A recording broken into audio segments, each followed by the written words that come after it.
Olá, ouvintes e leitores, sejam bem-vindos à nossa leitura bíblica comentada.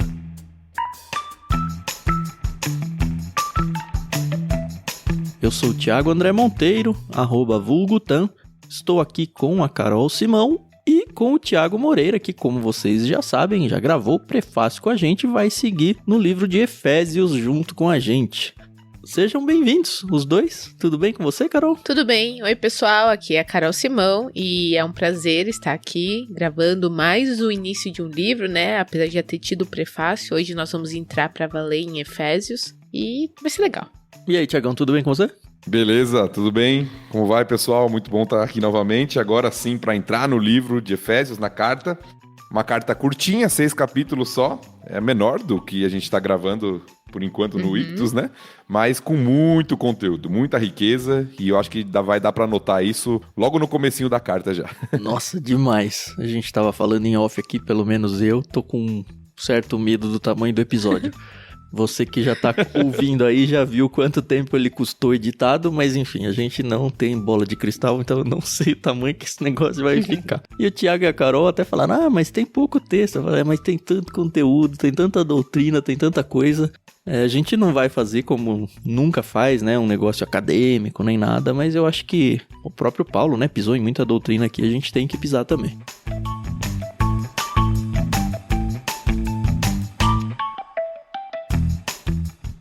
A gente decidiu fazer a leitura em 3 blocos. Tem um bloco que é muito nítido, isso a gente vai falar ao longo do episódio, que é do 3 até o 14. Então a gente vai fazer a leitura do bloco 1, a Carol vai fazer a leitura do primeiro bloco, né?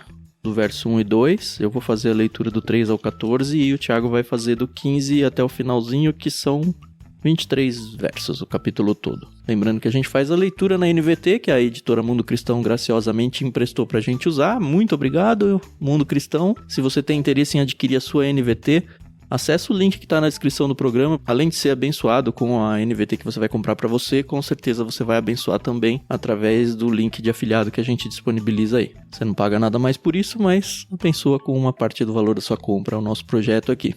Também gosto sempre de lembrar que a trilha sonora que a gente usa é da Maria Lídia, que também emprestou pra gente. Então, muito obrigado, Maria Lídia, pianista de mão cheia aí, que emprestou a trilha do seu álbum Inspiração em 3 Tons. E como eu tô com medo, é bom a gente não enrolar muito pra começar.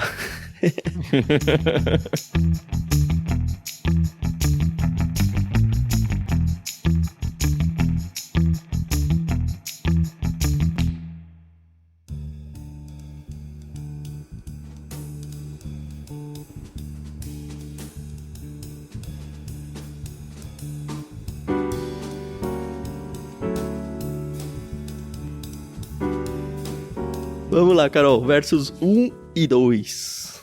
Beleza, então vamos lá, pessoal.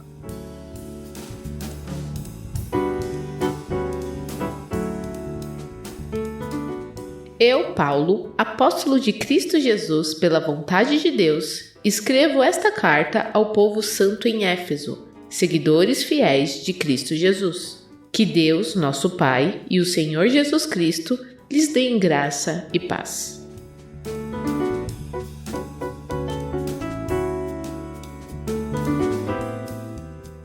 Amém. Amém. Não, esse graça e paz sempre vem acompanhado com amém, assim, né? Pelo menos lá na minha igreja o pastor sempre fala graça e paz, graça e paz. Mas é interessante, o Thiago é pastor, não sei se isso é costume lá, se é só um costume ou se é algum tipo de liturgia, mas é sempre nessa ordem, né? Graça e paz. E eu peguei um autor que ressaltou a ordem, eu não sei se realmente teve essa expectativa, assim, de Paulo, né? Mas o autor diz que, olha, só depois que a graça trata do problema do pecado é que pode haver paz. Eu achei bonitinho. Bonitinho. Não sei se é verdadeiro, mas... Brincadeiras à parte. Na minha igreja, particularmente, nós não temos esse costume da saudação com a graça e a paz do Senhor Jesus Cristo. Eu sei que é muito comum. Sim. Em algumas igrejas que eu visito, às vezes, pregando, eu sei que é comum e eu até faço, mas na nossa igreja a gente não tem esse costume. É mais o bom dia, irmãos, ou boa noite, irmãos mesmo. E, assim, nas evangélicas é costume mesmo, né? Não tem outro nome, né? É costume.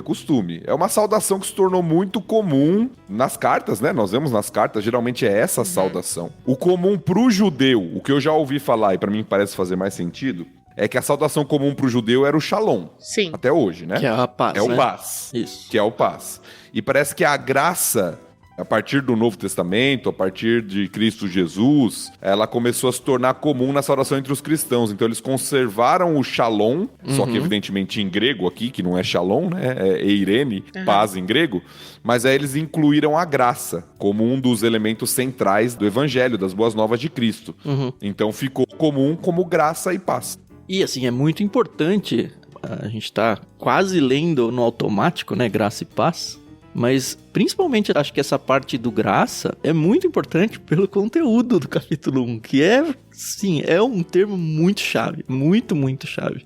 Aliás, tem alguns termos que eu acho que a gente pode aproveitar, porque, enfim, a gente não conhece totalmente a audiência do LBC, então pode ser que tenha algumas pessoas que não estão acostumadas com alguns termos, né? A gente já falou aqui, o autor, né, é Paulo, claramente, Paulo, apóstolo de Cristo. Todo mundo sabe, apóstolo, imagina lá os 12 e tal. Paulo não era um dos 12, ele não foi seguidor de Jesus em vida, né? Ele só foi chamado depois da morte e ressurreição de Cristo. Mas a palavra apóstolo em si simplesmente significa enviado. Se bem que aqui eu acho que ele tá dando mais uma carteirada de que, eu quero sim defender o meu apostolado, né? O fato de eu ter sido comissionado pelo próprio Cristo, mesmo que ressurreto e tal, né? Até para escrever, né? Exato, para ele ter uma autoridade para escrever diante da igreja e dizer tudo que ele vai dizer. E o segundo termo que eu acho que a gente pelo menos pode pontuar é os santos. Essa carta ao povo santo. Em Éfeso a gente já falou no prefácio que tem alguns manuscritos que não tem, eu acho que a gente não precisa ficar se repetindo. Mas ao povo santo, muitas vezes as pessoas têm o entendimento que santo é impecável, mas não, santo é só separado, consagrado para Deus, alguma coisa assim. Então, entendam esses termos dessas maneiras, tá bom? Sim.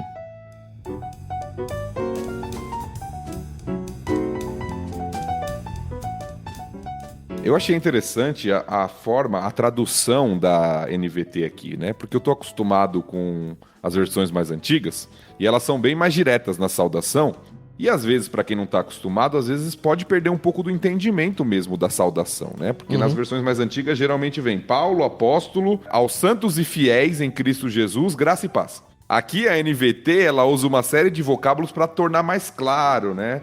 Por exemplo, escrevo esta carta ao povo santo em Éfeso. Então você tem algo mais didático aqui, mais explicativo nessa tradução.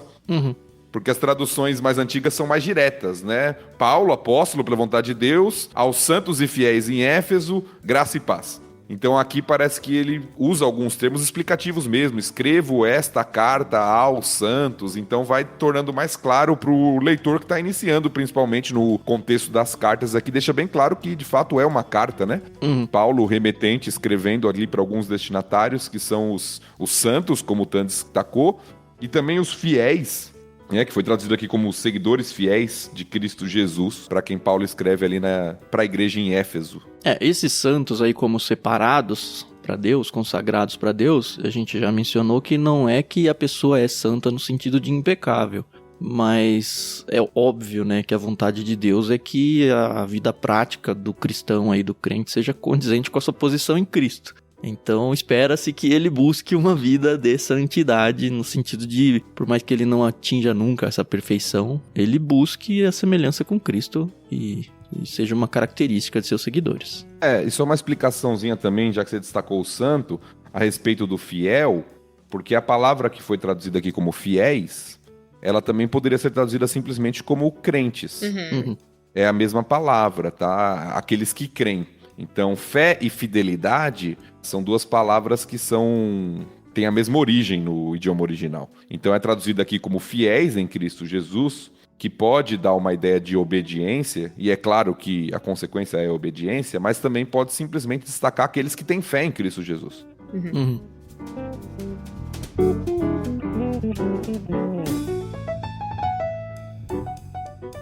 E logo de cara já aparecem duas pessoas da Trindade, né? No texto todo vão aparecer as três, né? Mas aqui, que Deus, nosso Pai, e o Senhor Jesus Cristo. Então já tem aqui pai e filho, e eu gosto muito, apesar de a gente não ter lido ainda o verso 3, dado que do 3 em diante vai ter muita coisa, eu já vou queimar a largada aqui em relação a, pelo menos esse comentário, porque no 2 ele fala que Deus nosso Pai e o Senhor Jesus Cristo lhe dêem graça e paz. Aí, no 3, que a gente ainda vai ler melhor, todo louvor seja a Deus, o Pai de nosso Senhor Jesus Cristo. Então, a primeira coisa assim que me chamou a atenção quando eu estava fazendo a primeira leitura disso, eu falei, opa, que legal, olha, Deus é colocado no mesmo texto como Pai de Jesus e nosso Pai.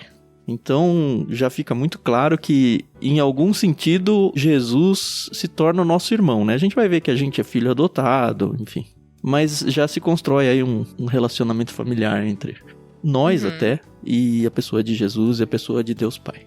Não queria perder essa deixa aí. Sim, isso vai ser enfatizado em todo o louvor que a gente vai ler aí, dos versículos 3 a 14, mostrando que Cristo é o Filho amado, que nós somos adotados como filhos por meio de Jesus Cristo. Então, se você for... Não sei se você tem esse costume, eu tenho esse costume, em algumas bíblias minhas, de colorir termos que se repetem de cores diferentes. Se você for fazer isso no capítulo 1 de Efésios, você vai ver quantas vezes repete Deus e Cristo. É verdade. O Espírito também, um pouco menos, mas Deus e Cristo Jesus, se você for notar, o Tan destacou, nos primeiros 3 versículos, temos 3 vezes Deus. Lá no versículo 1 tem uma vez, no versículo 2 tem outra vez, no versículo 3 tem outra vez. E 4 vezes Cristo. Temos uma vez no versículo 1, uma no versículo 2 e 2 no versículo 3. E isso não é porque Paulo estava fazendo uma redação da 4ª série que a gente fica repetindo a mesma palavra sem ter sinônimos, né? É um destaque de verdade, né? Exato. É proposital, né? Isso, é proposital. É a forma como os autores bíblicos enfatizam. Hoje em dia nós temos vários recursos para enfatizar em um texto. Negrito, itálico, sublinhado, caixa alta. Eles faziam isso por meio de repetição. Olha aí. Sim. Era uma das formas de enfatizar. Muito bom.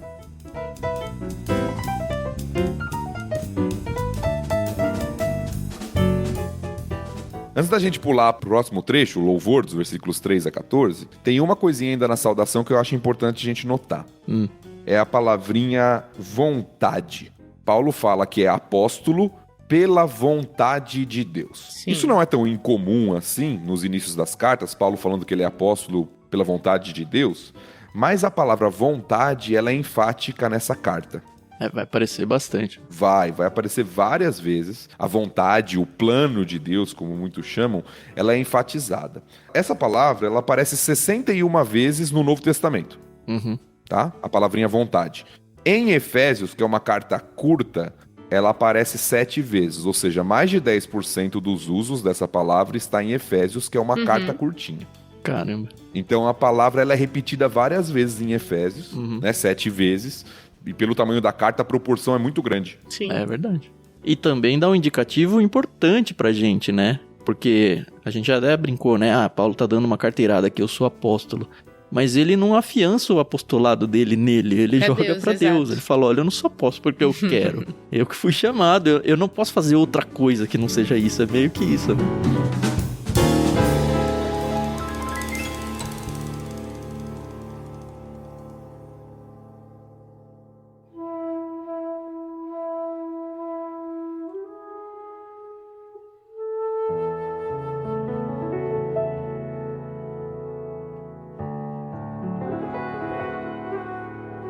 Agora sim, estamos prontos para a segunda parte, não? Opa. Vamos, estamos sim. Então farei a leitura a partir do verso 3 até o 14.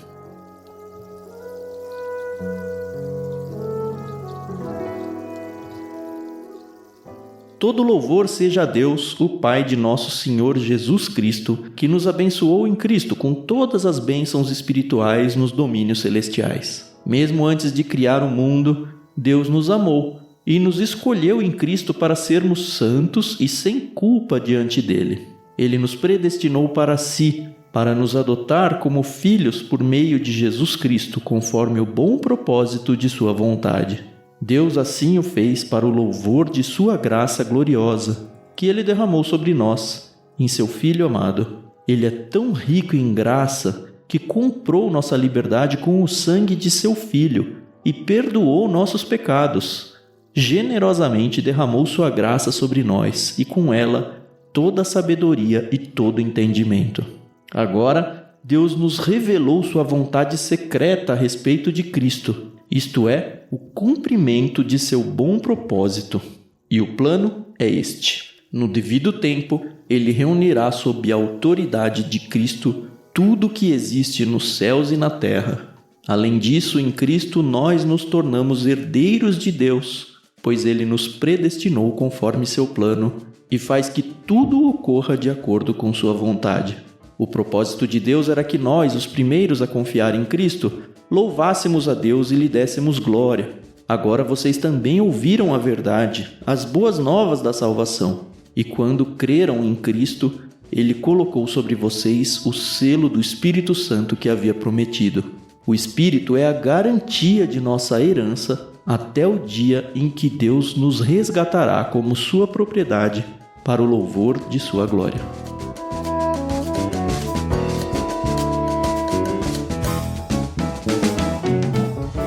Eu acho que o primeiro destaque de todos, assim, antes de entrar na parte teórica, doutrinária aí do texto, é mencionar o fato de que todos os livros que eu pesquisei disseram isso. Do verso 3 ao verso 14, no original grego, é uma frase só, assim, é uma oração só. Impressionante como todo mundo falou isso, destacando o texto como uma verdadeira doxologia, né? Para quem não sabe o que é doxologia, é uma expressão de adoração para honrar a Deus. É isso, né, Tiago? É isso mesmo, né? Vem da palavrinha glória, e a ideia de algo, de uma palavra, de um texto, de um louvor, né? Que realmente glorifica, que dá glórias, que atribui a honra devida a Deus. E de fato é um dos maiores parágrafos da Escritura. Por mais que está numa carta pequena, é um parágrafo bem longo, né? Um texto bem comprido assim. Paulo vai de uma vez só, sem parar, nesses versículos 3 a 14 aqui, e evidentemente tem um propósito, né? Por tudo aquilo que ele quer demonstrar, que a gente vai discutir agora, né? Uhum. Tá, então, por favor, me expliquem. Porque sempre tem aquela questão, né? Se somos eleitos ou se somos predestinados, né? Eu acho que antes da gente entrar nessa doutrina, na verdade tem pelo menos tem um monte de doutrina aqui, né? Tem as mais básicas, que é a própria doutrina da salvação como um todo, expiação e morte de Cristo na cruz, assim. Pra quem não conhece muito, ou pelo menos nunca organizou doutrinariamente a base da salvação, esse é um texto muito, muito rico. Eu acho que a gente deve, pelo menos, passar mesmo nas doutrinas mais básicas. Mas a estrutura desse parágrafo todo aqui, ela meio que pode ser vista por dois ângulos. E eu gostei muito de ter visto isso, porque na leitura que eu fiz primeiro eu não tinha percebido isso, mas é muito legal de ler autores, porque a gente consegue perceber, assim, nuances, né? Vistas diferentes, né? Uma é o destaque de passado, presente e futuro. Eles falam, olha, uma coisa que Deus fez no passado, e aí vai entrar a eleição, que a Carol tá desesperada aí, a redenção no presente e a nossa herança no futuro. Isso aí dentro dos versos 3 a 14. E o segundo jeito de olhar o mesmo texto é enfatizando as pessoas da Trindade, né? Deus Pai, aí no verso 3 a 6, ele é destacado mais, no 7 a 12 o Filho, e do 13 ao 16 o Espírito Santo. Então, coloca em mente aí enquanto a gente for conversando e perceba, né, essas quebras, assim, eu achei muito legal de perceber. Até porque eu lembro uma vez que eu tava conversando, quando eu era adolescente na igreja.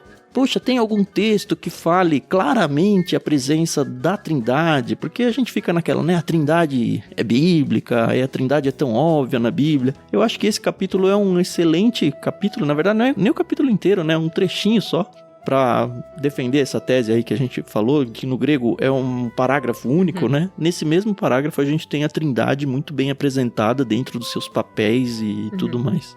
Sim, eu acho que é uma divisão bem clara mesmo do texto, né? A atuação da Trindade nessa obra divina em favor do seu povo. Então, todo o texto é um louvor a Deus.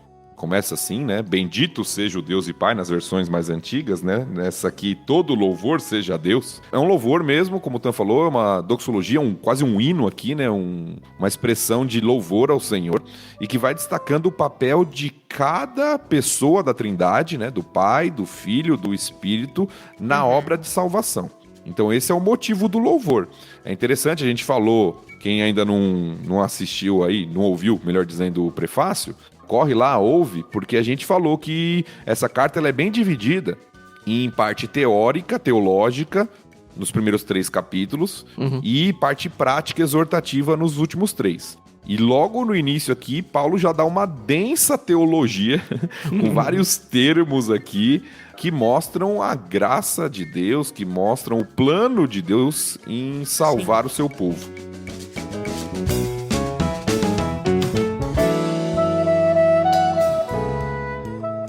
Eu quero fazer mais um destaque, a eleição já vai chegar, hein? Calma.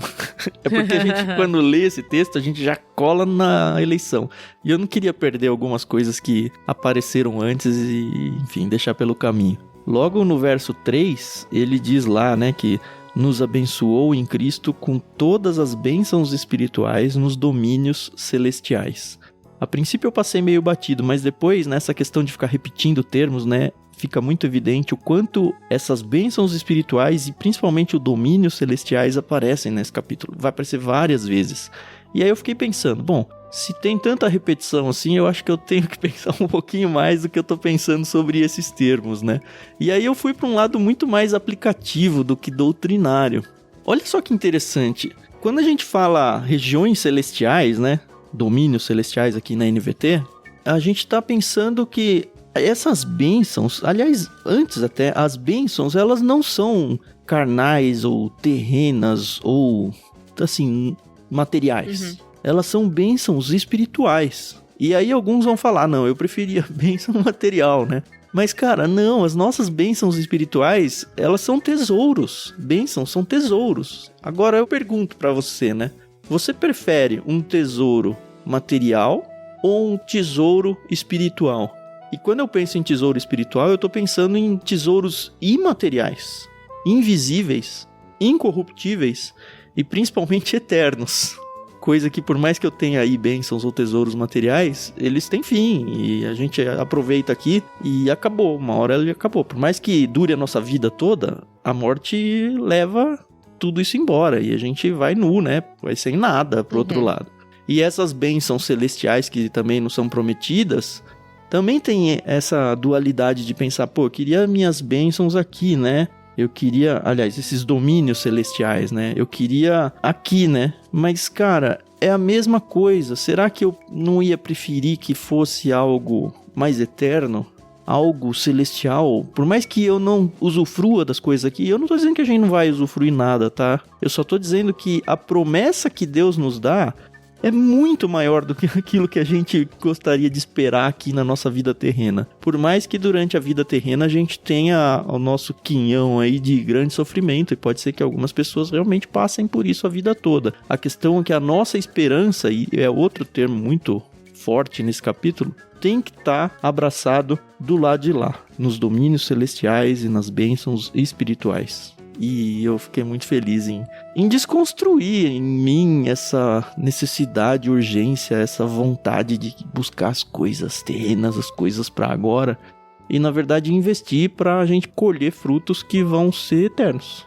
Sempre quando eu penso nisso, eu lembro de uma ilustração. Se eu não me engano, é do Lewis. Ele compara isso como uma criança que tá brincando na lama, fazendo pecinhas de barro ali na lama. E o pai dele vai chamá-lo porque eles vão fazer uma viagem para uma praia, uma bela praia, e a criança não quer sair de lá porque ela está se divertindo com a lama.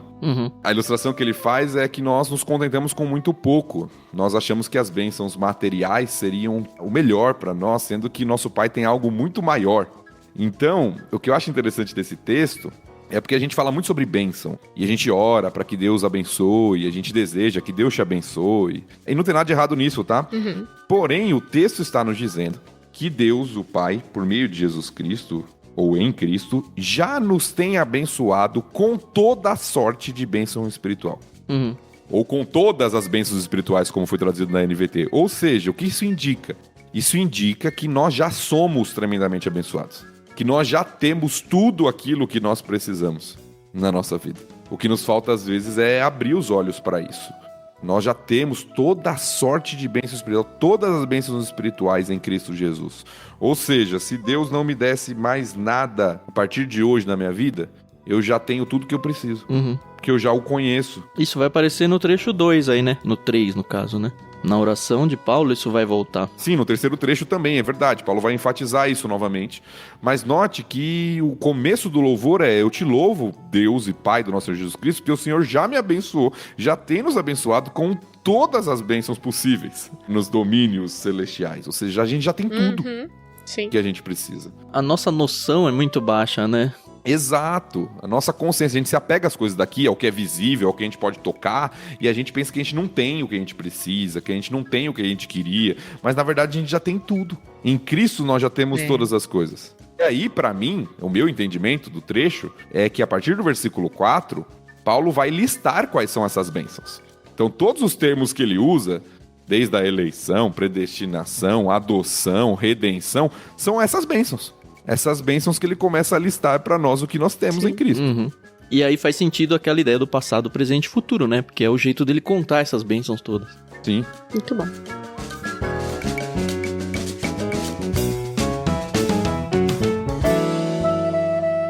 Aliás, no 4 que você falou agora, né? Ele fala, nos escolheu em Cristo. E eu tô adiando esse nos escolheu aí, né? Eu vou no em Cristo de novo, né? E assim, de novo, quando fala em Cristo meio que passa batida na nossa leitura. Pelo menos na minha passa. Mas aí, pensando e também engatilhado por coisas que a gente vai lendo fora, né?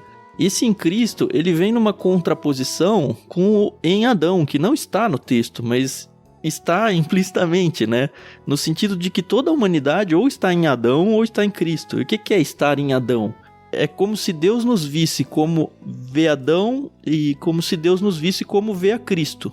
Então, é assim que a gente se apresenta diante de Deus. É assim que a gente se comparece diante de Deus. Ou revestido com a dignidade de Adão, que é o representante da humanidade que caiu, o pecador, né? O primeiro pecador. Ou a gente vai revestido com a dignidade do próprio Cristo. E é o que muito vai falar. Então, quando ele fala, olha, ele nos amou, nos escolheu em Cristo. Então, olha, ele tá olhando para você, ele tá olhando para mim, como se nós fôssemos Cristo. Porque é exatamente isso que Cristo faz na cruz pelos salvos, né? Ele se coloca como um substituto do pecador para que Deus olhe em nós e não enxergue só o pecado.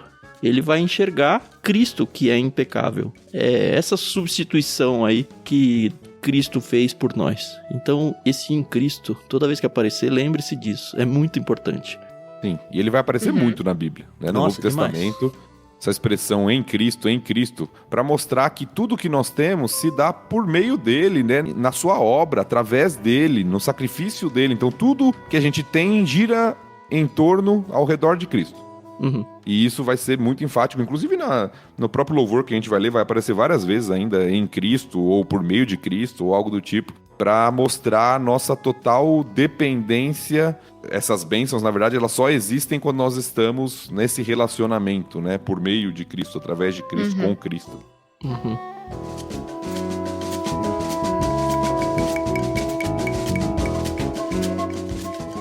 Acho que não dá mais para fugir, né? Pois é. Chegando naquela parte, né, que dá muita confusão, né? Eu já vi muitos debates. E no prefácio a gente falou uma coisa assim que... O pastor Tiago, na verdade, falou uma coisa que me fez pensar bastante, né? O que tá na Bíblia é o que nós acreditamos. Eu, pelo menos, acredito, eu tenho certeza que vocês que estão aqui com a gente também. E nunca me incomodou esse negócio, você é predestinada, você é eleita, você não... Eu sempre gostei de falar, eu sou salva em Cristo Jesus, entendeu? Mas eu entendo a importância de algumas discussões, só não sei como participar delas de uma forma efetiva, né? Na minha igreja a gente já teve algumas conversas mais acaloradas sobre a questão da eleição e da predestinação. E aqui no texto, né, no verso 5, ele fala, né, ele nos predestinou para si, para nos adotar como filhos por meio de Jesus Cristo. Eu sei que a gente também adia aí uma outra conversa que é a do livre-arbítrio. Eu acho que tem que andar junto essa conversa, Carol. Não é pra adiar, não. Tem que então sair beleza. hoje. Porque é o seguinte, eu sei que a vontade de Deus ela vai ser feita na minha vida. Que medo de ficar falando isso assim. Mas... Vai? Medo porque Deus vai fazer alguma coisa ruim pra você? É isso? Não, né? Não, ele já fez o melhor que ele podia fazer, né? O que eu podia ganhar dele, que é a salvação, eu já ganhei. Mas a grande questão é Deus sabe o que eu vou fazer, né? Ele sabe desde o ventre da minha mãe quem eu serei, quais serão as minhas escolhas, se eu optarei em servi-lo ou não, né? E aí, não sei, é muito complicado você explicar isso, porque pra mim é muito claro, entendeu? Eu sou filha de Deus, foi uma decisão que eu tomei, eu aceitei a Cristo como meu salvador, mas Deus sabia que eu ia fazer isso, entendeu? Claro, né? É tão complicado, né? Eu diria pra você, Carol, que o saber não é tanto problema. Não é tanta questão, porque ambos os lados da questão, e aqui a gente tá entrando, só pra quem não tem conhecimento, se situar um pouquinho, e talvez até fazer uma pesquisa, a gente tá entrando na questão a respeito de como ocorre a salvação, de maneira mais específica nesse texto, pelo menos, e qual é o papel ou a participação humana nisso. Sim. Tá? Então tem duas grandes linhas quando a gente fala sobre isso, que é uma linha que muitos chamam arminiana, ou mais pro lado arminiano da história. Armínio foi um teólogo da antiguidade, e um outro teólogo mais conhecido que ele, Calvino, mais calvinista, no que diz respeito à salvação. Porque ambos creem que Deus sabe de todas as coisas. Isso não é um debate entre eles. Ambos creem a mesma coisa, Deus sabe de tudo. A grande questão é, o que significa a palavra eleição? Para uma posição, eles vão acreditar que eleição é o fato de Deus saber o futuro e, respeitando a decisão humana, por saber qual decisão o homem vai tomar, ele vai lá e elege, entre aspas, tá? Certo. A outra linha entende o seguinte: Deus não só sabe, como Deus vai lá e separa o povo dele. Ativamente, então, né? eleição é o fato de Deus ativamente escolher aqueles que serão salvos, que vão responder positivamente ao evangelho. Então, o grande debate, na verdade, é esse. E é claro que nós não temos a pretensão de concluir esse debate de não sei quantos anos da história da igreja em um podcast, mas eu acho que a gente tem que colocar a nossa posição, nossa visão a respeito e dar condições do ouvinte pesquisar, né, ir atrás e formar a sua própria opinião. Sim. Não, mas o que a gente tem que fazer, e acho que a gente não pode fugir disso, é o que a gente fez até agora, em todo o LBC, né? A gente vai ler esse texto e falar, olha, esse texto parece estar significando isso daqui. Isso, minha Lide interpretação com é isso, sabe? É isso, porque assim, o que eu tô falando pra você, a gente vai colocar as nossas posições pessoais aqui, sim ou não? Vocês estão confortáveis com isso? Eu tô. Também. Tranquilo. Tá, eu sou calvinista, eu acredito na eleição, mas eu não era. Na verdade, assim, eu vou me colocar de um jeito que eu acho que é a maioria dos ouvintes, tá bom?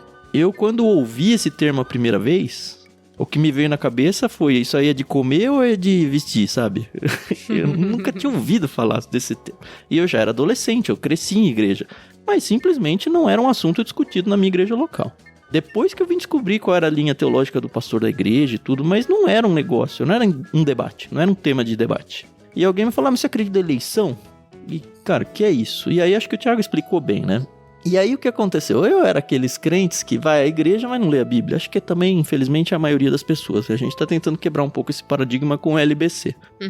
E aí, quando me apresentaram isso, eles me levaram pra Romanos, que também fala bastante sobre isso, e pra Efésios, acho que principalmente, né? E aí depois a gente pega vários textos bíblicos, muitos de Paulo, onde se percebe que a doutrina da eleição, ela tá em tudo quanto é lugar da Bíblia.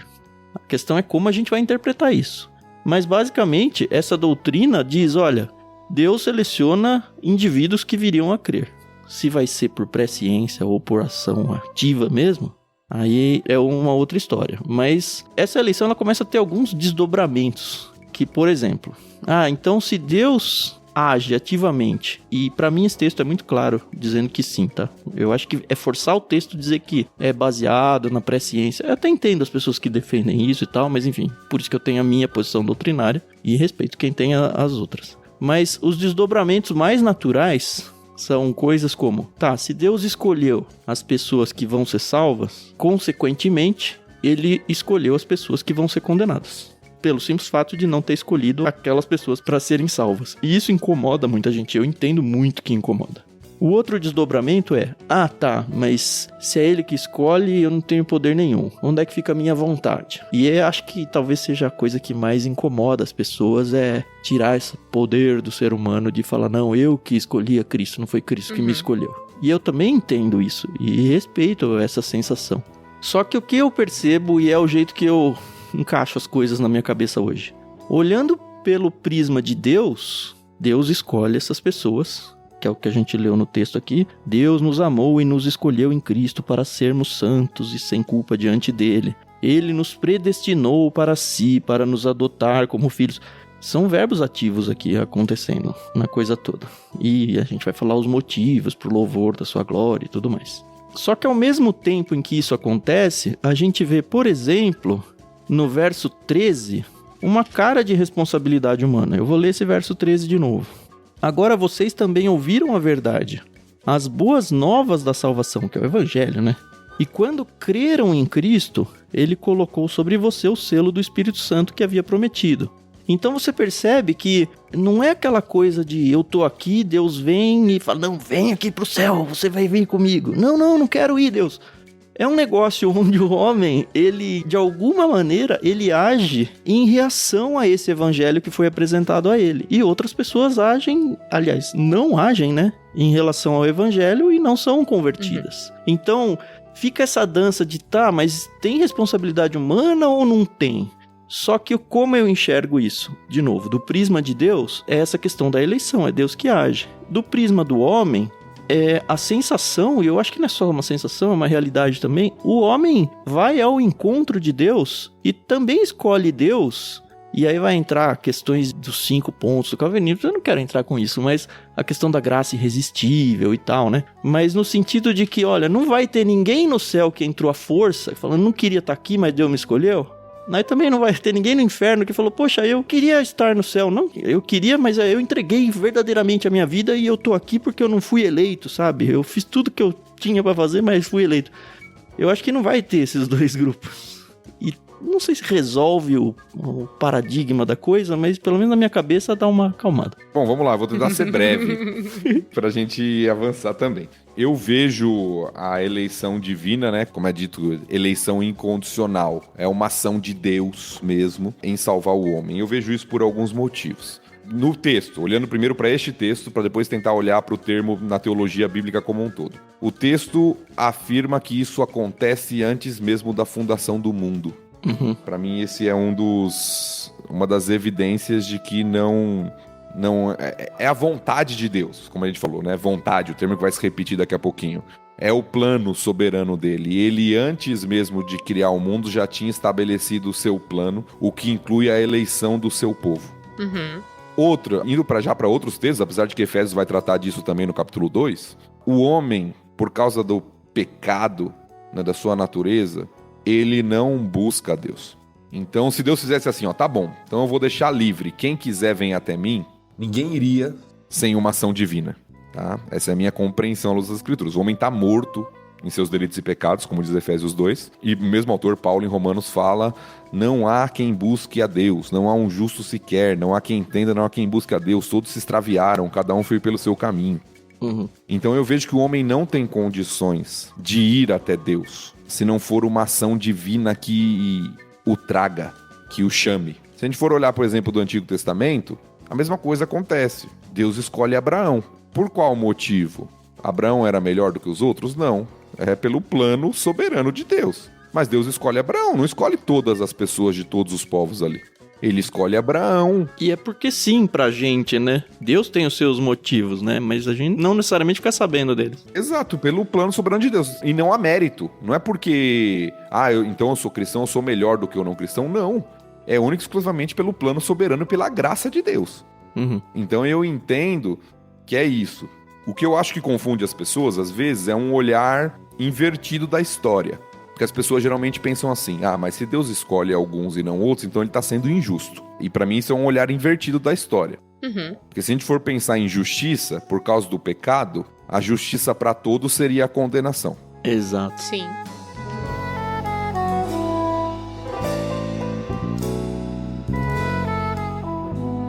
Eu destaquei uma frase aqui, exatamente que você falou, de um dos autores. Olha só que legal. Ele diz, Deus nunca condena quem merece ser salvo. A hora que eu li isso, eu falei... Aí ele abriu um parênteses. Mas não há ninguém que mereça ser salvo. Antes, ele salva alguns que deviam ser condenados.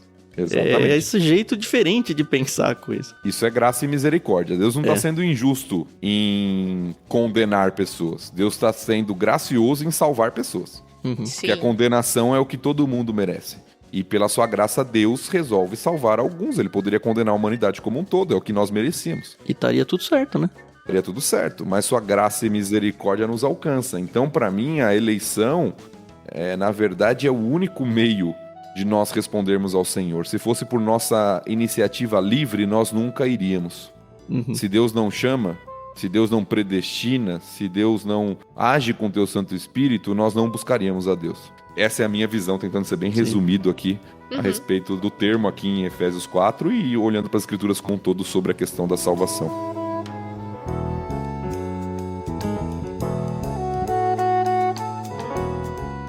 Quando eu estudei esse assunto a primeira vez, tem muitos anos, né?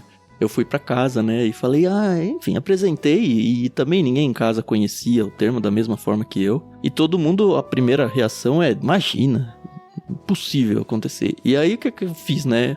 Abre a Bíblia e lê, igual a gente tá fazendo com vocês, ó, olha isso aqui.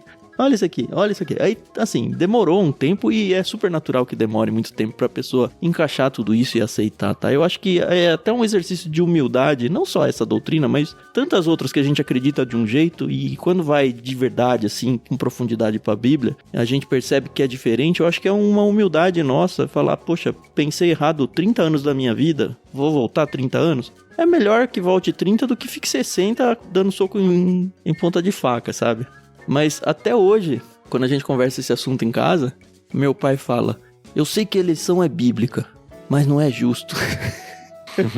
E aí eu falo, pai, injusto é a gente ser salvo. Isso que é injusto, porque o justo era a gente ser condenado. Eu só continuo assim, eu super entendo o que foi discutido aqui, realmente concordo com o que vocês disseram. E, de novo, eu fico muito em paz com o que está escrito na Bíblia. Que nem outras discussões que existem sobre tricotomia, dicotomia, enfim, esse tipo de coisa não é que não agrega. Eu sei que tem o seu valor, sua importância, Armínio, Calvino. Eu sei que foram pessoas que realmente pararam para estudar e eu sei da importância desses teólogos, teóricos e dessas discussões. Eu só não queria que as pessoas, elas deixassem, né, de experimentar a salvação no sentido de quero ir atrás, quero conhecer Cristo por causa disso. Eu entendo essa sua preocupação, porque de repente a pessoa descansa e fala, não, se eu for eleito, Deus vai me salvar mesmo, eu não vou fazer nada, Exato, né? Não é isso. Exatamente. Se eu tiver que ir pro céu, eu vou pro céu. A minha avó materna, ela é assim, entendeu? Não, mas se eu for pro céu, no meu último suspiro, eu digo sim e vou pro céu. Mas como ela sabe que é o último suspiro dela? Exato, então ela tá com 96 anos. E eu falo, vó, são muitos suspiros, entendeu?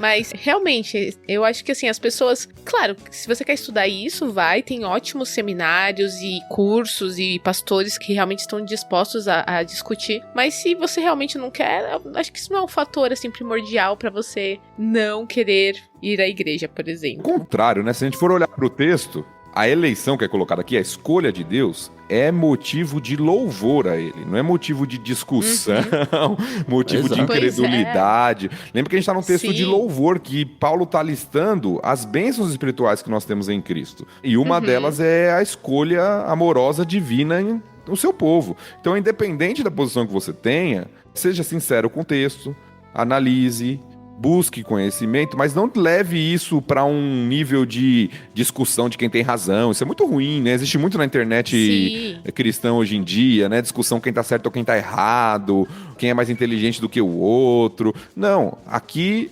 é algo importante, porque a Bíblia revela, é importante você conhecer, entender, tentar interpretar, mas é algo que deve te levar aos pés do Criador.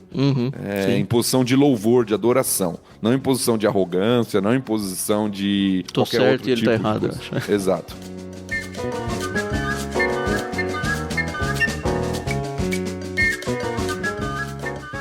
Tem João 6,37, que também foi levantado por um autor que eu li aqui, que ele meio que é um texto que concilia as coisas, e eu acho que ajuda muito nessa preocupação que a Carol colocou aí, da pessoa buscar a Cristo. E é isso, assim, quando a gente apresenta o evangelho pra alguém, a gente faz o convite, ó, você não quer entregar sua vida pra Jesus, sabe? É um negócio que, olhando pelo prisma do ser humano, é um negócio que mexe com as nossas estribeiras, assim, que com certeza mexe não só com o nosso intelecto, mas muito com o nosso emocional. João 6,37 diz assim, olha, todo aquele que o Pai me dá, esse virá a mim.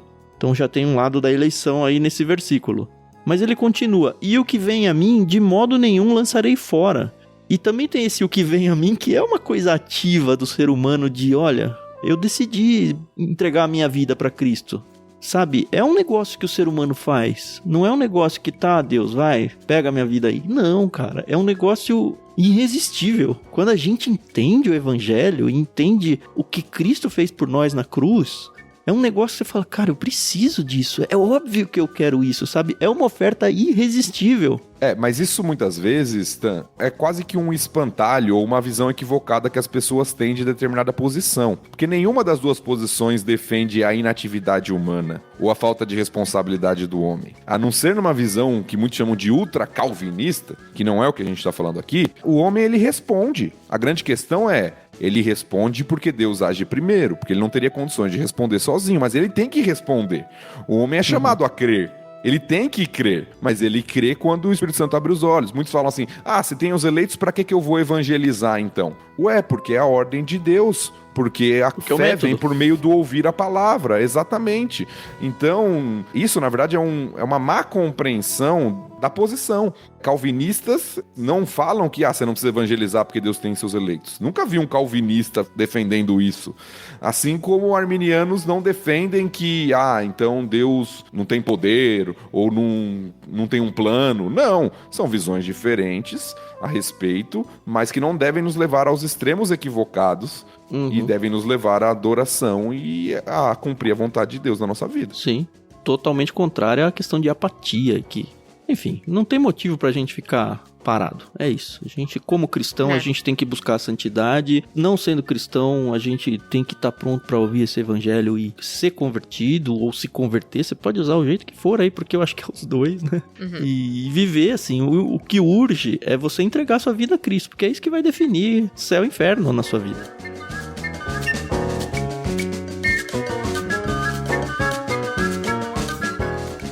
Estamos resolvidos. Falar que a gente tá no versículo 4, hein? O Tan tava certo, viu, Carol, sobre a extensão do programa. Pois é. Pois é. Bom, aí vem a tal da redenção, né? Que ela aparece a partir, do verso 7. Antes da redenção, a gente já citou isso previamente, mas só para não passar batido, tem no versículo 5 ainda a adoção. É verdade. Manda aí. A adoção, depois da eleição e da predestinação, nós temos sendo adotados como filhos por meio de Jesus Cristo. E aí, antes de chegar lá na redenção, eu só quero destacar algo que aparece nos versículos quase que como um refrão, que é conforme o bom propósito da sua vontade. Lembra da palavrinha vontade que a gente destacou? Isso vai se repetir. Sim. Deus assim o fez para o louvor da sua graça gloriosa. Então essa expressão louvor da sua glória, ou louvor da sua graça, ela vai se repetir mais 2 vezes ainda, é quase um refrão, e também conforme a sua vontade vai se repetir. Parece que, por isso que eu acho que a divisão é boa, quando fala da ação de Deus o Pai, do Filho e do Espírito, porque parece que quando vai passar do foco de uma pessoa para outra da Trindade, tem esse refrãozinho aqui. Que Deus o Pai o faz. Ele elege, ele predestina, ele adota. Ele faz isso conforme a sua vontade para o louvor da sua glória. Agora vai falar do que o Filho faz, a partir do versículo 7. E aí depois vai vir o mesmo refrão. Depois vai falar do Espírito e vai terminar com esse refrão.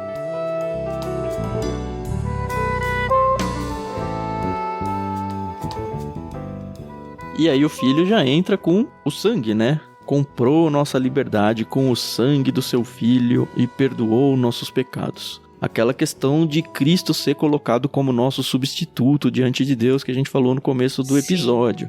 E aí, assim, para quem não tem muito conhecimento sobre a obra de Cristo, eu acho que vale muito a pena você ouvir a série aí no Evangelho de Lucas, onde a gente conta tudo que Jesus fez na cruz, né? toda a sua vida, o seu sacrifício na cruz, e aqui Paulo ele começa a organizar a doutrina da salvação, olhando aí pelo lado da obra de Cristo, da importância desse sacrifício, né? Pensa até no sacrifício no contexto judaico, sabe? Sacrificar entre aspas, aí um animal puro, né? Que foi o próprio Cristo, para expiação dos nossos pecados, de uma forma cabal, de uma forma única, de uma forma para todos os pecados de todos os salvos de todas as épocas, sabe?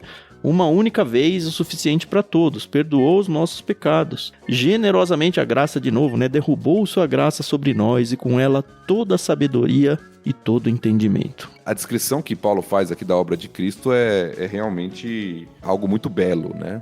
É interessante como ele vai falando do perdão dos pecados, da graça, da redenção. Apesar da versão da NVT não trazer o termo, ele usa comprou nossa liberdade. As versões antigas vai falar que ele nos redimiu, que é a ideia de alguém que era um escravo. Era um termo usado para escravos que foram comprados. Por isso que é usado comprou nossa liberdade.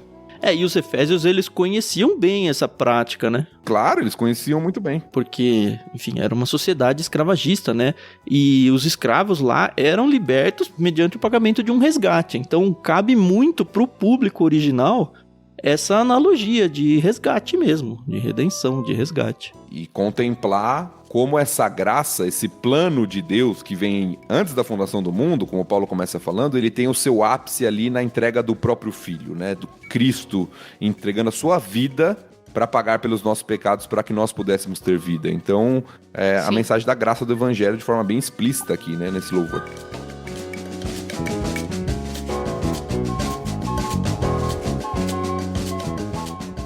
E aí ele parece um mistério, né? O primeiro dos mistérios, né? A igreja, ela vai se tornar um dos grandes mistérios, né? Mas no 9 diz, agora Deus nos revelou sua vontade secreta. Eu acho muito legal isso, né? E não é no sentido de que, olha, não conta pra ninguém não, tá? É no sentido de que até então as pessoas não tinham essa informação e agora chegou um momento da história onde Deus vai revelar algo que não tinha sido revelado em toda a época do Antigo Testamento, né? E o plano é este, ele diz no 10, né? Isso. No devido tempo, ele reunirá sob a autoridade de Cristo tudo que existe nos céus e na terra. Além disso, em Cristo, nós nos tornamos herdeiros de Deus, pois ele nos predestinou conforme o seu plano e faz que tudo ocorra de acordo com a sua vontade, fazendo uma ponte a tudo que a gente já viu na parte aí que tá falando de Deus Pai, né? Então, vai ter um momento futuro, ele começa a fazer uma ponte para a terceira parte desse bloco aqui, né? Olha, vai existir um momento futuro aí, a gente interpreta isso como o reino milenar, né? Se a gente for nas traduções mais antigas, que tem um paralelo mais exatinho assim com as palavras usadas, é na dispensação da plenitude dos tempos. Então é um tempo que é futuro pra gente ainda, né? Vai acontecer algo maravilhoso, que é o quê? Ele, Deus Pai, né, vai colocar tudo sob a autoridade de Cristo. Putz, cara, isso aqui me arrepia toda vez que eu leio. Literalmente, sob a autoridade de Cristo, é sob os seus pés. A imagem é do governante supremo, que as pessoas estão inclinadas com o rosto aos pés dele. Então está tudo sob a sua autoridade, o seu governo, a sua soberania, né? O seu reino, o seu reinado. E isso era super novo pra eles, né? O conhecimento disso tudo, né? Não tinha sido dito assim com todas as letras. Porque nós temos... Lembra que essa carta aqui é de provavelmente início da década de 60, depois de Cristo? 30 anos se passaram desde que o Messias foi revelado. Lembra que ele tinha uma promessa do Antigo Testamento, mas eles não sabiam quem seria o Messias. Então, agora o Messias foi revelado na pessoa de Jesus Cristo, o Filho de Deus. E, como você já antecipou, o próprio mistério que ainda vai ser discutido, principalmente no capítulo 3, de como isso ocorre para o povo de Deus, que é a junção agora de judeus e gentios no mesmo povo, que é a igreja. Então é tudo muito novo, né? A igreja está começando. São muitas informações que eles têm pistas disso no Antigo Testamento, como profecias, mas que eles ainda não tinham a revelação completa disso, que agora, por meio do Evangelho de Cristo Jesus, é revelado. Como deve ter sido legal essas conversas que Paulo teve com Cristo ressurreto, né? Porque, com certeza, Cristo contou tudo isso pra ele ali, né?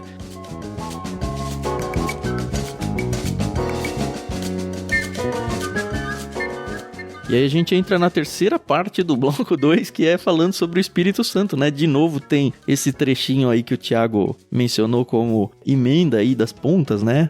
Além disso, em Cristo nos tornamos herdeiros de Deus, pois Ele nos predestinou conforme seu plano e faz que tudo ocorra de acordo com a sua vontade. O propósito de Deus era que nós, os primeiros a confiar, louvássemos a Deus e lhe dessemos glória. Muita similaridade com tudo que a gente leu. E aí aparece a pessoa do Espírito Santo, né? O terceiro aí da Trindade, cumprindo o seu papel de selo, né? De penhor, que a NVT fugiu desse termo, né? Mas a ideia é essa, né? O Espírito Santo é a garantia que Deus nos dá de que a nossa salvação vai ser consumada.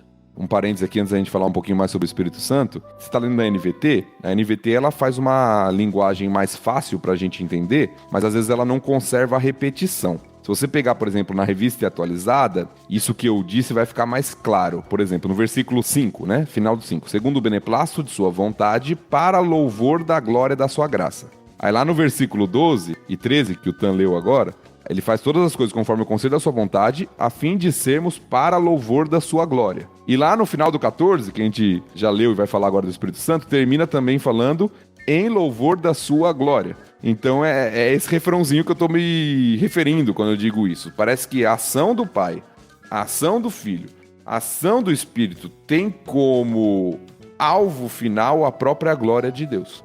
E se esse segredo que foi revelado agora é essa questão da soberania de Cristo sobre tudo, a autoridade que ele vai ganhar no futuro, isso poderia gerar em nós, e é muito compreensível isso, algum tipo de angústia, algum tipo de dúvida, né? E acho que nos cristãos da época, que tinham um pouco menos de conhecimento ainda, muito mais angústia. E aí surge então a presença do Espírito Santo, né? Essa garantia do Espírito Santo. Olha, a gente já falou sobre o passado, a gente já falou sobre o presente, que é a obra de Cristo, né? A questão da salvação, da redenção e tudo. Mas como é que eu tenho certeza disso tudo? E eu vejo muita gente lutando com isso. Como é que eu tenho certeza da minha salvação, sabe? E aí é um texto interessante que fala, olha, o Espírito Santo conversa com o nosso próprio espírito humano, né?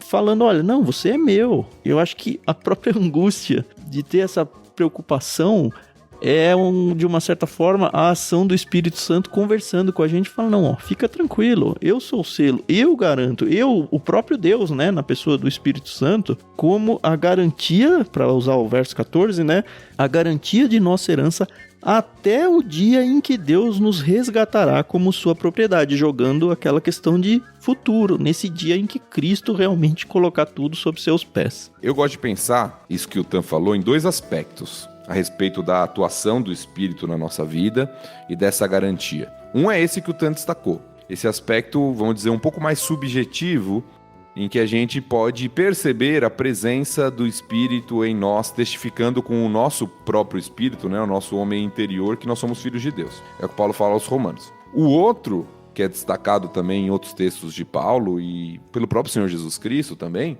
é o meio objetivo. Ou seja, a própria transformação de vida nossa é um testemunho da ação do Espírito em nós. É o fruto do Espírito, como Paulo chama aos Gálatas. Então, como eu percebo a presença do Espírito na minha vida? Existe esse elemento subjetivo, né, de entender o Espírito Santo me confrontando às vezes, me consolando muitas vezes, mas existe o critério também objetivo de ver a mudança, a transformação, o fruto, o resultado da ação do Espírito em uma vida de piedade, em uma vida de transformação a cada dia. Lembrando que não é a ação que faz com que você seja salvo, tá? É como o Thiago bem falou, é o fruto, é um resultado. Finalizamos acabou a parte 2? Acho que sim. Acho que sim. É um texto muito belo, é um dos textos que eu mais gosto, assim, por ver a graça mesmo de Deus na nossa vida, né? Como Deus é generoso, gracioso, como Ele age nas suas três pessoas ali, né? Na Trindade, ao nos salvar. Então, é um texto que deveria... A gente poderia acabar o episódio aqui, não vamos fazê-lo, porque ainda tem um trechinho, simplesmente para parar e louvar a Deus e agradecer pela sua graça sobre nós. Mas é muito possível que você dê um pause no seu episódio agora e vá fazer uma oração. Cara, o próprio Paulo, quando escreveu isso, ele não conseguiu parar, né? É um negócio assim, a impressão que dá é que ele foi se empolgando tanto e tanto e tanto que ele foi e não parou nem pra tomar fôlego, sabe?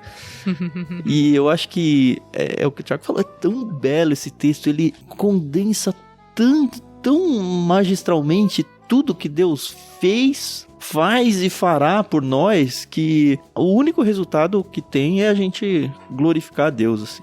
Então, realmente, vale muito a pena. Se você chegou, assim, super envolvido nesse momento, você dá um pause, sim, e entrar numa oração. Não é nem uma oração de súplica, de gratidão, sabe? É uma oração de glória a Deus. Poxa, Deus, como é surpreendente tudo isso, sabe? E que bom que eu consegui compreender isso. E se você tá num momento que você precisa se entregar, de repente Deus tá conversando com você agora e fala, ó, eu quero isso aí pra mim.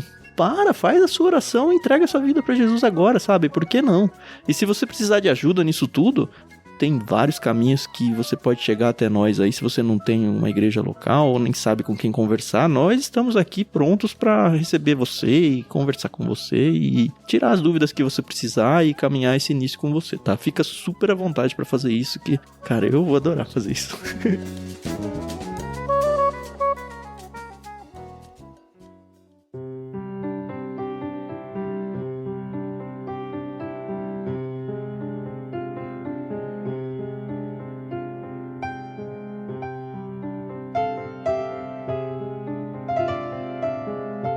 Muito bem, eu vou ler o terceiro trecho, então, agora dos versículos 15 a 23, para a gente concluir o capítulo 1 aqui de Efésios.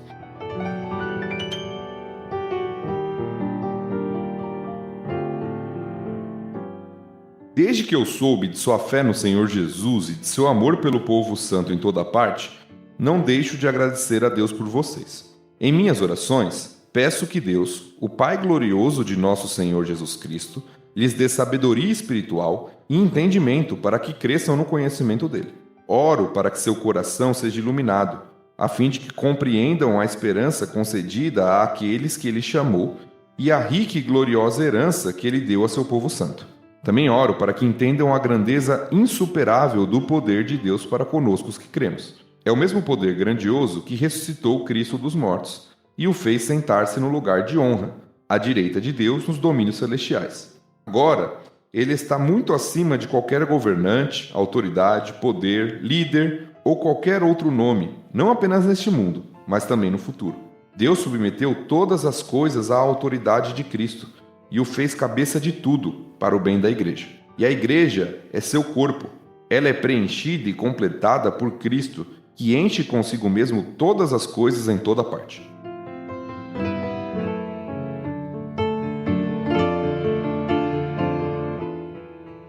Entra numa oração aqui de Paulo, né? Pelos cristãos, os destinatários da carta dele. E aí tem um dos argumentos das pessoas que não acreditam que isso aqui foi escrito para Efésios. Porque, imagina que se Paulo ficou 3, 4 anos lá em Efésios, como que ele tá sabendo agora da fé dele? Mas a gente tem que lembrar também que Paulo ficou pelo menos uns 3 anos aí fora da igreja antes de escrever essa carta. Então, talvez faça sentido. Mas eu acho que a gente nem tem que se apegar muito a essa questão. O fato é que o Paulo ora para que o poder de Deus seja dado... Aliás, nem é isso, né? Ele não ora para que o poder seja dado aos cristãos, mas para que esses cristãos eles se conscientizem do poder que eles já têm em Cristo e façam uso deles. Isso é muito forte, pessoal. Porque muitas vezes a gente fica pedindo pra Deus, e poderes, eu não tô pensando em poderes mágicos, tá? Vocês acham que estão entendendo bem o que eu tô querendo dizer. Mas a gente pede muitas vezes coisas a Deus que a gente já tem, a questão é que a gente não tá usando. Uhum. E a oração de Paulo é nessa linha, eu não tô pedindo pra que Deus te dê poder, eu quero que vocês tenham conhecimento de que vocês já têm esse poder pelo simples fato de que vocês são de Deus. Sim. Então vocês têm que aprender a usar isso daí. Eu acho que também é muito interessante ver como Paulo era respeitado, né? Ele enviava essas cartas dando bronca, ou elogiando, ou falando... Olha, presta atenção, vocês, né, já tem aí tudo que vocês precisam. E como o pessoal levava ele a sério, né? Não é só aquela coisa, lá vem Paulo enchendo aí as nossas paciências, tenho mais o que fazer.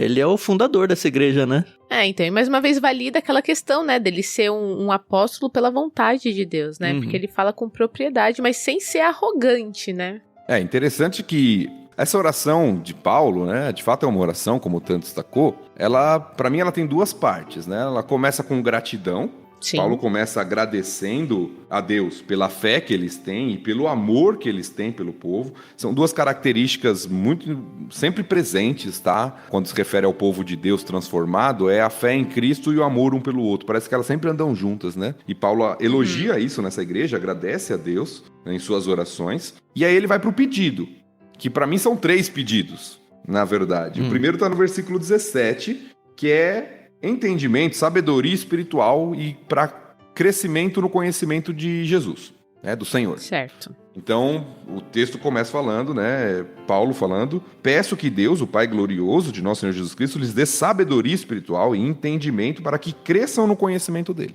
É Tiago que fala que a gente só pedir conhecimento, sabedoria, que Deus dá, né? Sem nenhum problema. Sim, versículo 5 de Tiago 1, né? Se alguém necessita de sabedoria, peça a Deus, que dá liberalmente. Exatamente. Pelo menos na versão que eu lembro de cabeça, é mais ou menos assim.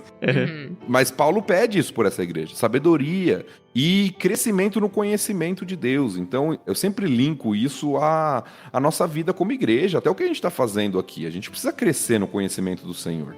A gente vai ter sabedoria, a gente vai ter entendimento quando a gente crescer no conhecimento dele. E isso envolve intelecto, mas envolve relacionamento, né? Relacionamento com o Senhor. Então, é o primeiro pedido de Paulo para a igreja: que cresçam no conhecimento de Deus. Senhor, dê sabedoria a eles para que eles cresçam em conhecer o Senhor, em se relacionar com o Senhor, em viver com o Senhor. E pensando na nossa vida, é algo ativo da nossa parte, né? Não é um negócio que vai cair do céu, assim. É um negócio que depende do nosso interesse em desenvolver isso. Sim, interesse, disposição, desejo mesmo.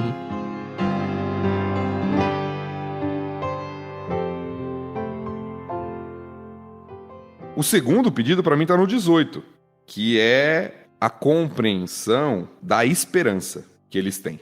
Liga com o que o Espírito Santo faz, lá nos versículos 13 e 14, que é a questão da herança. Então, Paulo: oro para que seu coração seja iluminado, a fim de que compreendam a esperança. Às vezes, a esperança é colocada na Bíblia como o tríade das virtudes cristãs, né? A fé, amor e esperança. Geralmente, a esperança é a mais negligenciada por nós. A gente fala muito sobre fé e amor e fala pouco sobre esperança. É verdade. E aqui Paulo fala sobre a importância deles entenderem, compreenderem a esperança que nós temos. Isso se dá em todos os momentos da nossa vida, seja momentos de luta, seja momentos de alegria. A gente não pode esquecer da esperança que temos em Cristo, porque senão, a gente vai voltar para o começo do episódio, pode acontecer o que o Tan falou: a gente começa a colocar a nossa esperança nas coisas daqui da terra, nas coisas materiais. Sim. Paulo está falando: olha, eles têm que entender a gloriosa herança que Deus deu para eles. Então, Senhor, abre os olhos para que eles entendam que eles já têm tudo nessa herança, que eles têm que realmente colocar a esperança deles em tudo isso. Isso me lembrou um texto lá em 1 Coríntios, em que o próprio Paulo, né, tá falando: olha, se Cristo não ressuscitou, a vossa fé é vã. Vocês ainda permanecem nos seus pecados. E ele vai fazer essa ponte com a esperança de que, olha, se ele não ressuscitou, a gente tem que comer e beber e aproveitar a vida, porque a gente não tem mais esperança. Porque o tudo é o aqui e o agora. E aí sim faria sentido a gente pedir as nossas bênçãos só para o plano terreno aqui. Mas Cristo ressuscitou, então existe algo um pouco maior do que o que o nosso olho humano consegue enxergar. Ele vai falar muito sobre isso a partir do verso 19. E eu vou pegar isso daqui, mas vai no terceiro ainda primeiro. Justamente esse, né? A oração, também oro para que entendam a grandeza insuperável do poder de Deus. E aí a ênfase toda vai ser isso. Até o final do capítulo vai falar do poder de Deus, do poder de Cristo, da autoridade dele. Então, o terceiro pedido de oração: o primeiro é por conhecimento de Deus, o segundo é por esperança, né, para que eles conheçam a esperança, e o terceiro é para que eles conheçam o poder de Deus, para que eles entendam a grandeza insuperável do poder de Deus. Eu queria fazer um parênteses aqui, se vocês me permitirem, porque a NVT, ela traduziu aqui como grandeza insuperável do poder de Deus. E, de fato, é uma tradução boa, porque mostra algo grandioso, né? Grandeza insuperável. Mas o texto original, ele faz isso através de uma ênfase. E eu quero ler isso para você na versão revista atualizada, só para destacar isso para você. É uma curiosidade, mas eu acho que é belo, literariamente. O texto diz assim, na revista atualizada: e qual a suprema grandeza do seu poder, é a primeira palavra que ele usa, para com os que cremos, segundo a eficácia, segunda palavra, da força, terceira palavra, do seu poder, quarta palavra. São 4 palavras aqui relacionadas a poder. Uhum.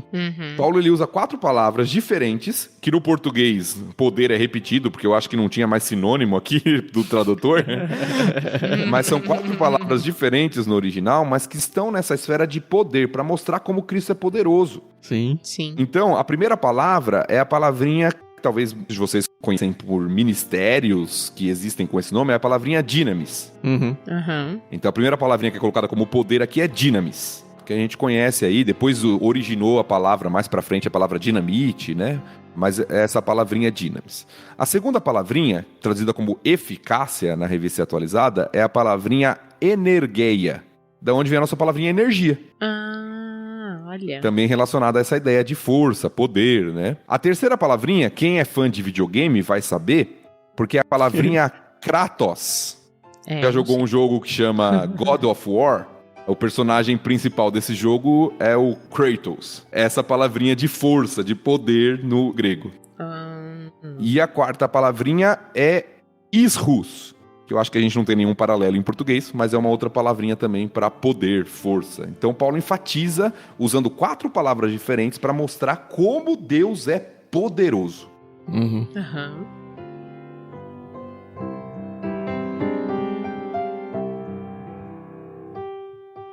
E outro destaque que eu faço aqui é essa noção muito óbvia no texto do destaque do plano espiritual, né? Que a gente vive o nosso dia a dia aqui comum, pensando nos nossos problemas e tudo. E eu acho que, de novo, a NVT tentando simplificar aqui, acabou perdendo um pouco dessa nuance, quando ele diz aqui...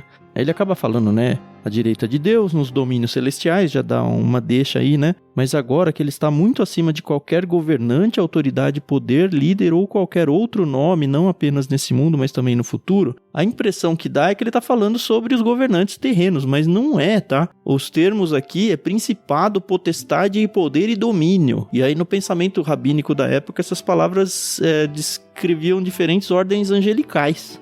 Então aqui... ele faz uma ponte muito grande para que, olha, a sua vida não é só esse negocinho aí. Tem um negocinho um pouco maior aí, que o Espírito Santo e toda a Trindade, né, ela conversa com você. Então, quando a gente tem as nossas batalhas, elas estão num plano muito além daquilo tudo que a gente enxerga. E acho que Sim. Paulo, dentro dessa oração, está pedindo por nós e pelos cristãos em geral, né, para que a gente tenha não só o conhecimento, mas noção de que, olha, tudo que a gente faz tem reflexos num plano muito maior do que o que a gente imagina. E não só isso, mas também a segurança, a confiança, a esperança que os cristãos podem ter, porque o Deus a quem eles servem é um Deus muito mais poderoso do que qualquer autoridade, seja terrena, seja celestial. Uhum. É esse Deus que usou o seu poder para ressuscitar Jesus dos mortos, ele fala isso, é o mesmo poder que ressuscitou Jesus dos mortos, é um poder maior do que qualquer autoridade. Sim.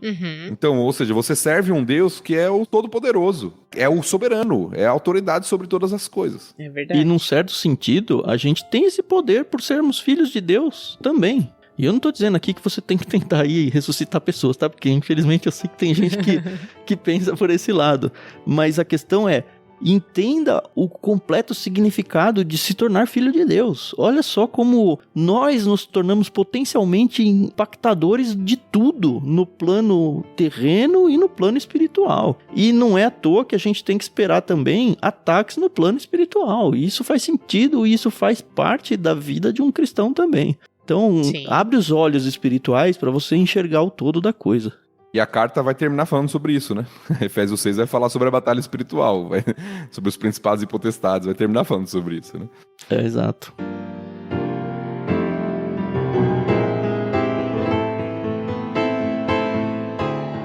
E aqui ele apresenta a igreja, né? Que vai ser um tema muito importante da carta como um todo, né? Mas, olha, Cristo fez cabeça de tudo para o bem da igreja e a igreja é o seu corpo. Ela é preenchida e completada por Cristo que enche consigo mesmo todas as coisas em toda parte. E eu acho que é uma ponte muito boa para a gente entender a importância. A gente não está falando de igreja local aqui, tá? A igreja é a união de todos os salvos em Cristo. Ela tem as suas representações pontuais dentro do mundo e dentro das épocas através dessas igrejas locais, né? Mas o que ele está falando aqui, olha, nós salvos somos o corpo do próprio Deus, assim, o próprio Cristo. Cristo é o cabeça e nós formamos o corpo. Olha o tamanho disso, cara. Olha o tamanho disso. Não cabe na cabeça humana e me assusta em um certo sentido no tamanho do peso e responsabilidade que a gente tem em relação ao mundo fazer parte de um negócio desse tamanho.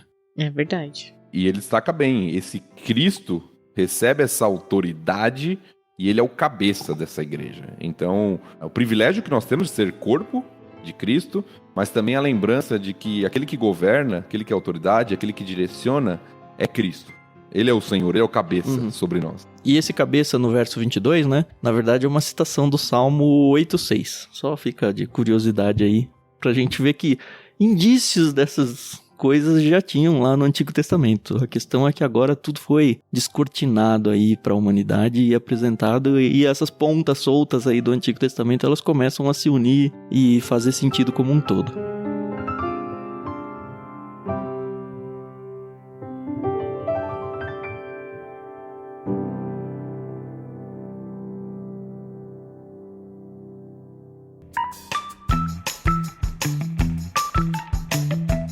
Fechou? Opa! Tudo isso. Pois é, quase 1h30, né? Gravando. Oh, que legal, cara. Eu nunca tinha estudado Efésios com essa profundidade, tá? Eu já tinha estudado Efésios, já ouvi pregações sobre Efésios. Não, eu nunca tinha estudado. Eu já preguei Efésios na igreja. Tô em vantagem, então.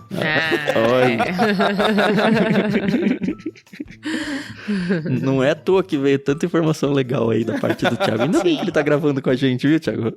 É verdade. Muito bem, então, senhores ouvintes, obrigado por estarem com a gente. Desculpa aí pelo episódio longo, espero que você tenha aguentado firme aí até o final e que tenha feito diferença na sua vida, né? Não esquece de compartilhar com outras pessoas, a gente tá começando um livro bíblico, então de repente se você conheceu o LBC só agora, não precisa necessariamente voltar lá no Gênesis e ouvir tudo até chegar aqui, começa aqui por Efésios e aí você vai tirando o atraso aos pouquinhos. O que eu acho que é bem importante é você ouvir o prefácio de Efésios antes de continuar, tá? Se você não ouviu ainda. Então apresente para outras pessoas, apresente aí pro pessoal na sua igreja, nos seus grupos de WhatsApp, ou seja lá onde você tem influência, é uma forma de você também conversar sobre as escrituras com as pessoas. Se você gosta do projeto e quer se envolver financeiramente com a gente, Deus sabe quanto a gente precisa disso, na descrição do programa a gente tem aí um link para o nosso Catarse, que é catarse.me/ictus, onde a gente apresenta o nosso projeto missionário. Então, se você quiser fazer parte e abençoar as nossas vidas com qualquer valor, assim, valores muito pequenos, mensais, você vai conseguir ajudar a gente a seguir com esse projeto até o final, tá bom? Por favor, dá uma atenção legal para isso.